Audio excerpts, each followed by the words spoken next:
Olá a todos, sejam bem-vindos ao canal. Se você ainda não é inscrito no canal, te convido a fazer parte dessa corrente do bem. Bom, pessoas, hoje estou trazendo para vocês mais um capítulo da obra A Grande Síntese, que é o capítulo 41, intitulado Interregno. Eu vou comentar alguns parágrafos, saltando outros. Esse capítulo é pequeno e ao mesmo tempo profundo. Uma verdadeira poesia às nossas almas tão cansadas nesse mundo tão maluco ao qual estamos passando. Interregno, ele se refere a uma pausa, a um instante de respiração, de desaceleração,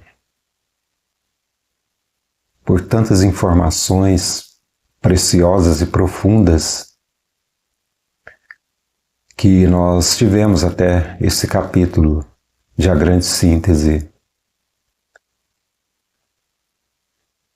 Aqui, sua voz, a inspiração de Pietro Baldi, nos convida a refletir sobre as nossas almas, sobre as nossas dores, sobre esse processo de abrir a consciência ao novo, à espiritualidade, independentemente das crenças que cada um siga ou que não siga, porque o objetivo dessa obra é chegar a todas as mentes,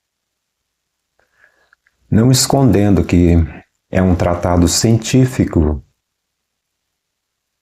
de cunho espiritualista.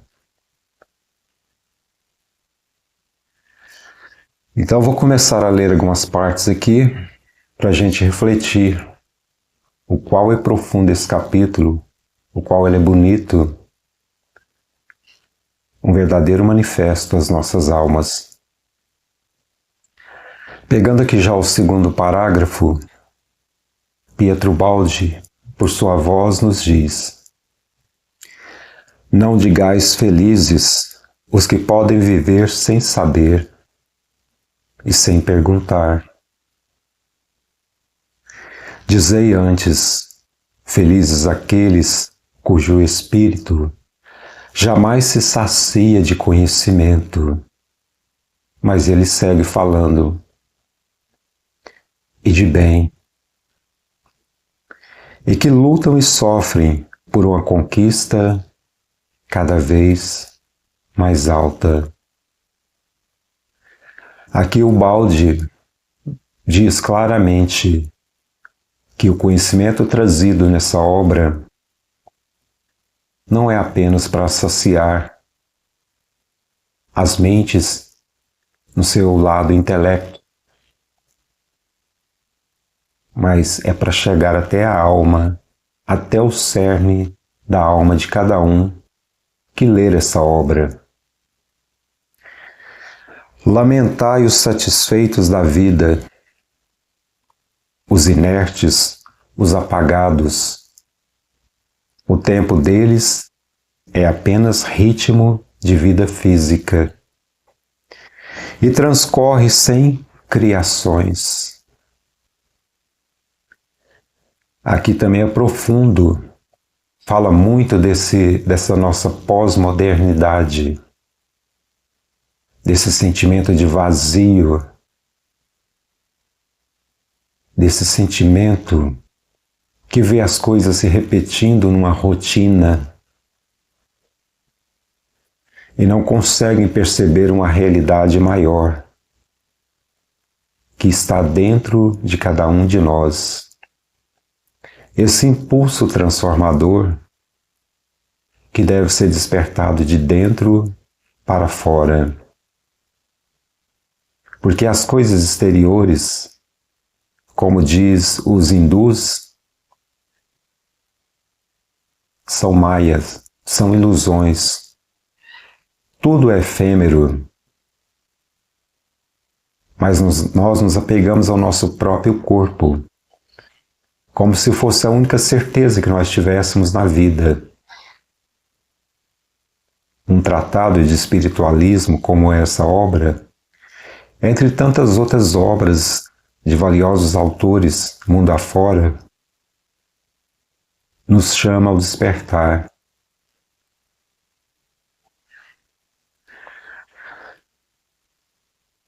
Aí seguindo ele fala assim, eles recusam o esforço dessas elevadas compreensões que vos ofereço, e não existe luz no amanhã para o espírito que adormece. Isso é profundo, né? Não existe luz no amanhã para o espírito que adormece.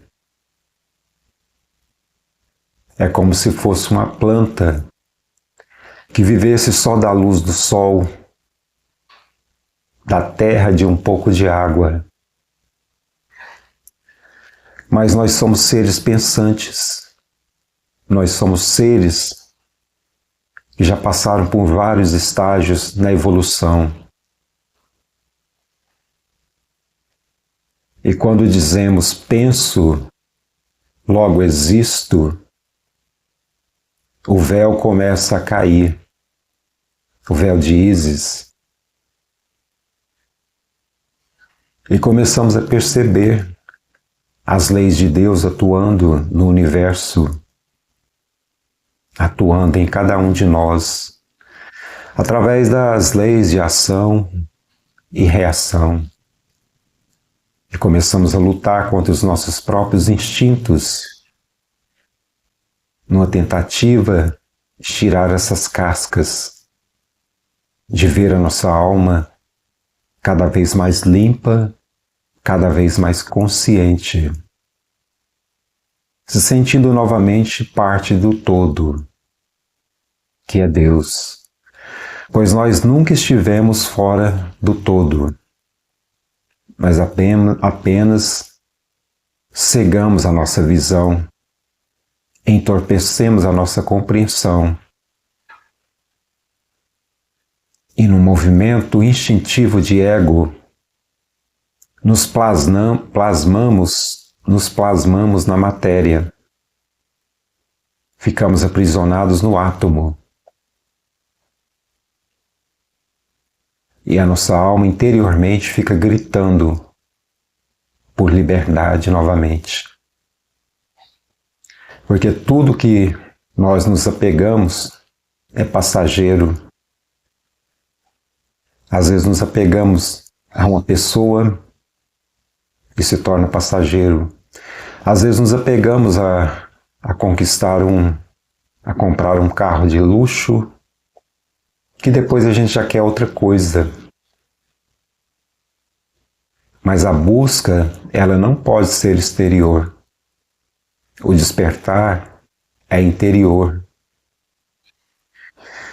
Seguindo, ele fala assim, meu olhar novamente pousa em vosso mundo, saturado de inconsciência. Não é assim que a sociedade vive? No efeito manada, sempre pronta a pular no abismo? E de dor e de erudição, e de agnosticismo, e de luta e de loucura.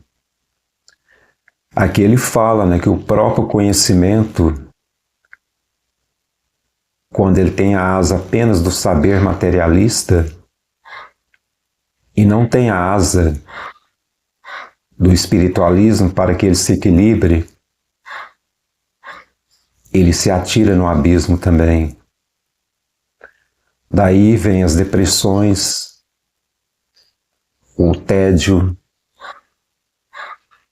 Porque a alma está clamando, está gritando dentro do cerne de cada ser.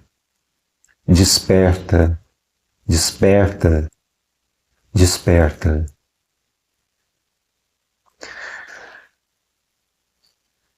Mais à frente ele fala assim: grande e trágico é o quadro do vosso destino, porque ouço aquele grito desesperado que prorrompe da alma, e que escondeis, porque no fundo do riso dos gozadores ouço ranger e desespero.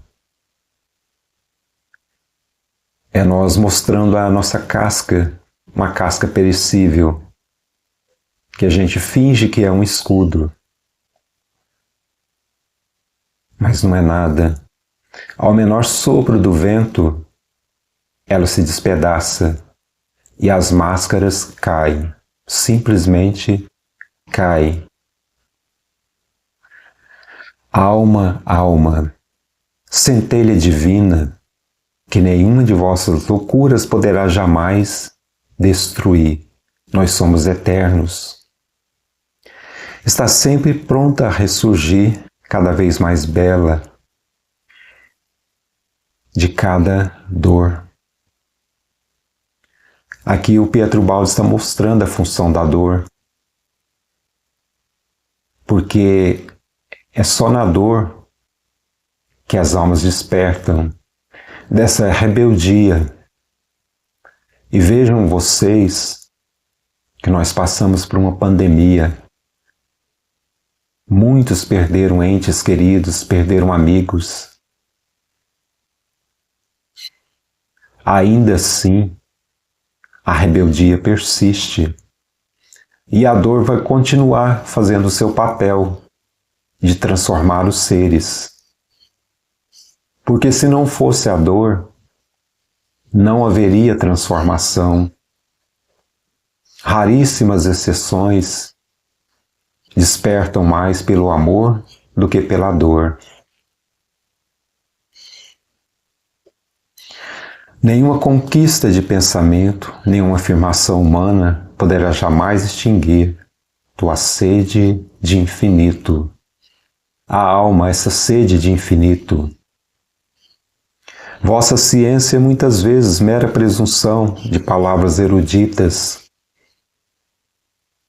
Vossa civilização exterior e mecânica esqueceram que este é o centro da vida, a causa primária dos fenômenos mais próximos de vós é intrínsecos. A alma. Sempre a alma. Seguindo à frente, ele fala assim: vossa alma sofre e se queres sabeis encontrá-la novamente. Certos abismos vos desanimam e as águas fecham-se tranquilamente num sorriso aparente, por cima do báratro, quer dizer, por cima do abismo. Tremendo. Que acontecerá lá embaixo? No mistério das causas profundas que desejareis ignorar e afastar da consciência? Ou seja, o que acontece no cerne de cada ser? Se a própria consciência nos chama ao despertar? Se estamos no chamado antissistema, que é o lado inverso do sistema, continuamos sendo almas, ainda que presas na matéria. Então, dentro desse campo de dualidade, a nossa alma busca a liberdade. Aí aqui a gente vai perguntar o porquê das depressões, o porquê da melancolia. Estamos obscurecendo as nossas almas, que pede um outro alimento, que não é um carro, que não é um palácio, que não é um saco de dinheiro. ela pede algo simples. Essa integração com a natureza, esse instante de respirar, de olhar para si mesmo no nosso interior, a buscar a verdadeira capela que está dentro da alma e não nos templos exteriores. A alma não se sacia embalando o corpo em comodidades supérfluas, dispendiosas, acariciando os olhos com um brilho apenas exterior. Hoje nós vemos a ascensão do materialismo religioso, que se tornou um verdadeiro braço do capitalismo. Templos religiosos que se tornaram verdadeiras empresas, que já na entrada é preciso apresentar um cartão de crédito.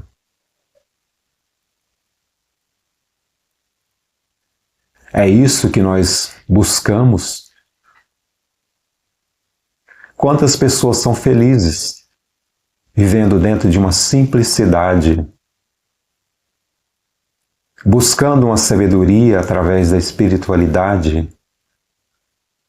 aprendendo a se conduzir com seus próprios passos e a inspiração de Deus. Mas muitos preferem ainda, por não conseguirem ainda ter uma consciência desperta, a viver em manadas, a serem conduzidos cegamente ao campo das ilusões e das promessas.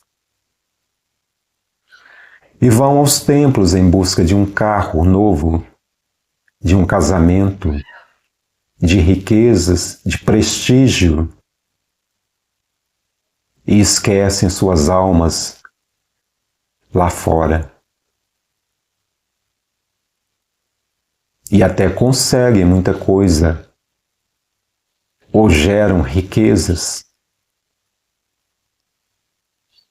a esses líderes. Mas tudo isso está longe das conquistas espirituais verdadeiras. Essa visão é uma visão própria que cada um deve ter. Como diz o texto aqui, com a sua própria consciência que vai se despertando.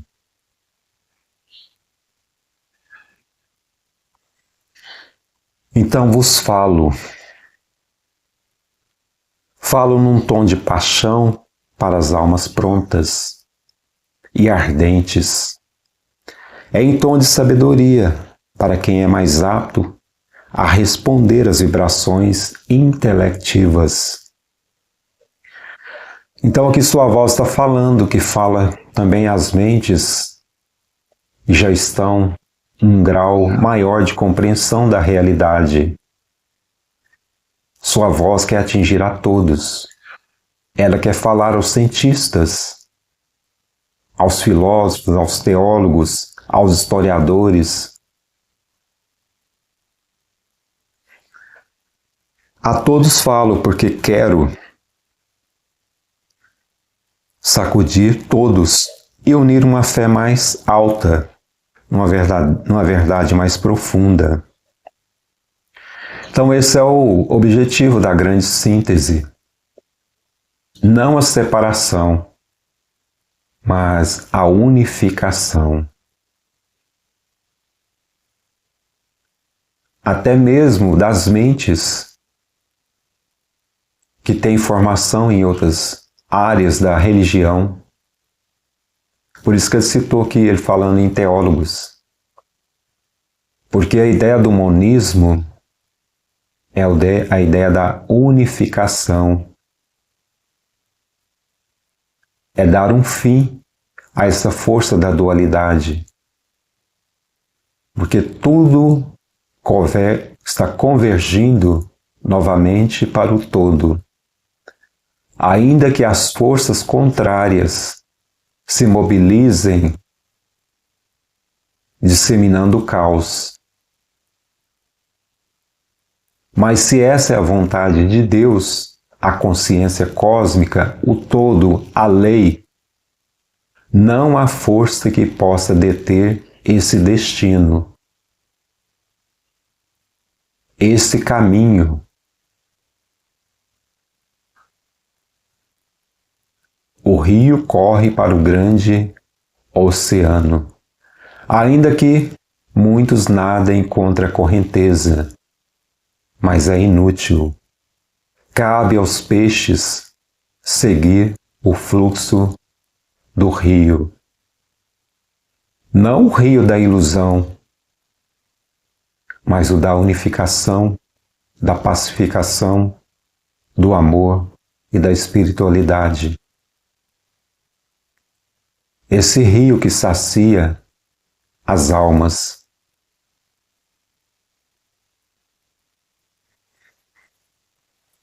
Já quase fechando aqui, ele fala assim: esta pausa é para dizer-vos que no fundo deste árido tratado, quer dizer, da grande síntese, tratado científico, arde uma paixão imensa de bem, que essa paixão é a centelha que anima toda essa ciência que vos exponho.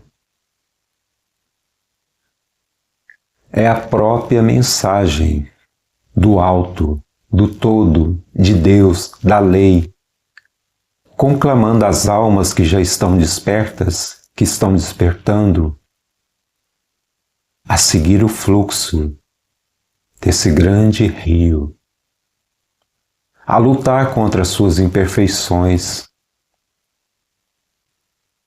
e a disseminar essa ideia, essa transformação nas almas.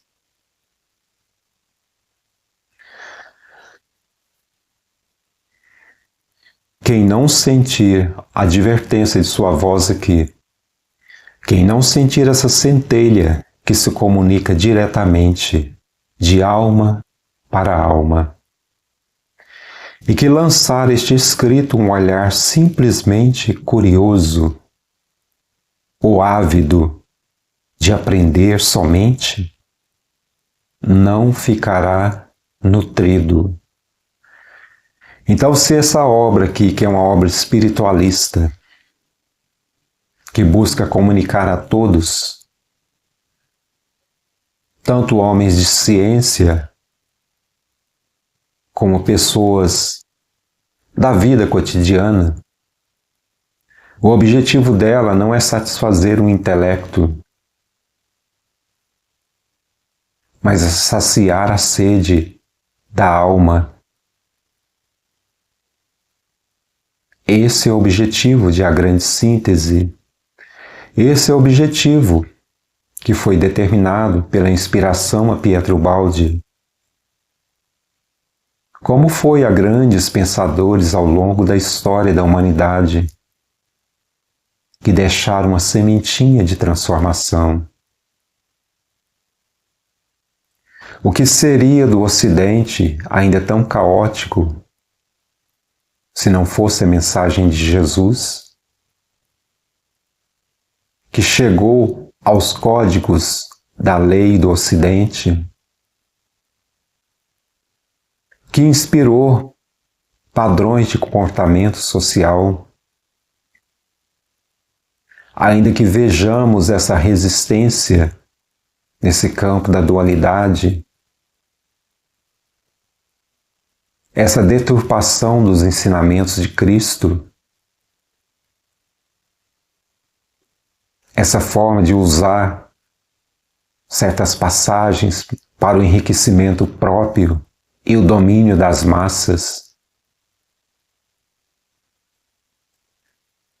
Jesus próprio dizia, segundo os evangelhos, meu reino não é deste mundo. Então, enquanto alimentarmos as nossas almas apenas de materialismo, de posses, de vaidade, de egoísmo, dentro de nós sempre existirá esse vazio de uma sociedade que se entope de medicamentos para dormir, para se drogar, para tentar fugir da lei, da dor, do sofrimento, que nos impulsiona de dentro para fora para a transformação, segundo o grau de maturidade espiritual de cada um. Mas o impulso, ele jamais cessa. Possamos construir a sociedade que for, quer seja uma sociedade altamente tecnológica, com tantas comodidades, com tantas vantagens, ainda assim o vazio permanecerá.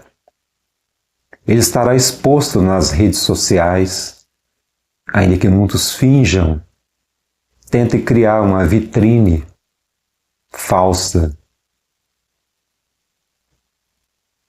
Mas a dor, ela se propaga também pelas redes sociais.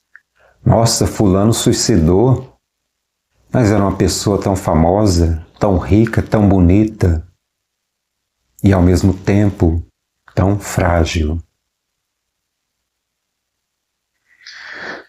Fechando aqui o último parágrafo. O próprio tratado assim se valoriza, ilumina-se como uma luz mais alta, que a pura erudição ou os fins utilitários brilha com um significado que muitas vezes a ciência não possui. Só com esta nobreza de objetivos e com essa pureza de intenções é que se tem o direito de olhar de frente os maiores mistérios do ser, da alma. É que se tem o direito de enfrentar os problemas que dizem respeito à vida e à morte. Então a obra Grande Síntese, ela poderia resumir-se de uma forma tão rápida, mas não é assim que funciona.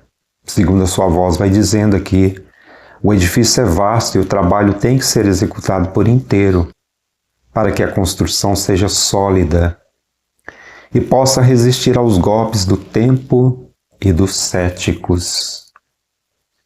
Porque a evolução, ela é como um edifício que realmente vai sendo construído. E a cada andar que é levantado, a parte da sociedade que está mais desperta, ela vai questionar as coisas. É por isso que as coisas se saturam, elas se expandem a um certo limite e depois entram num estado de fadiga.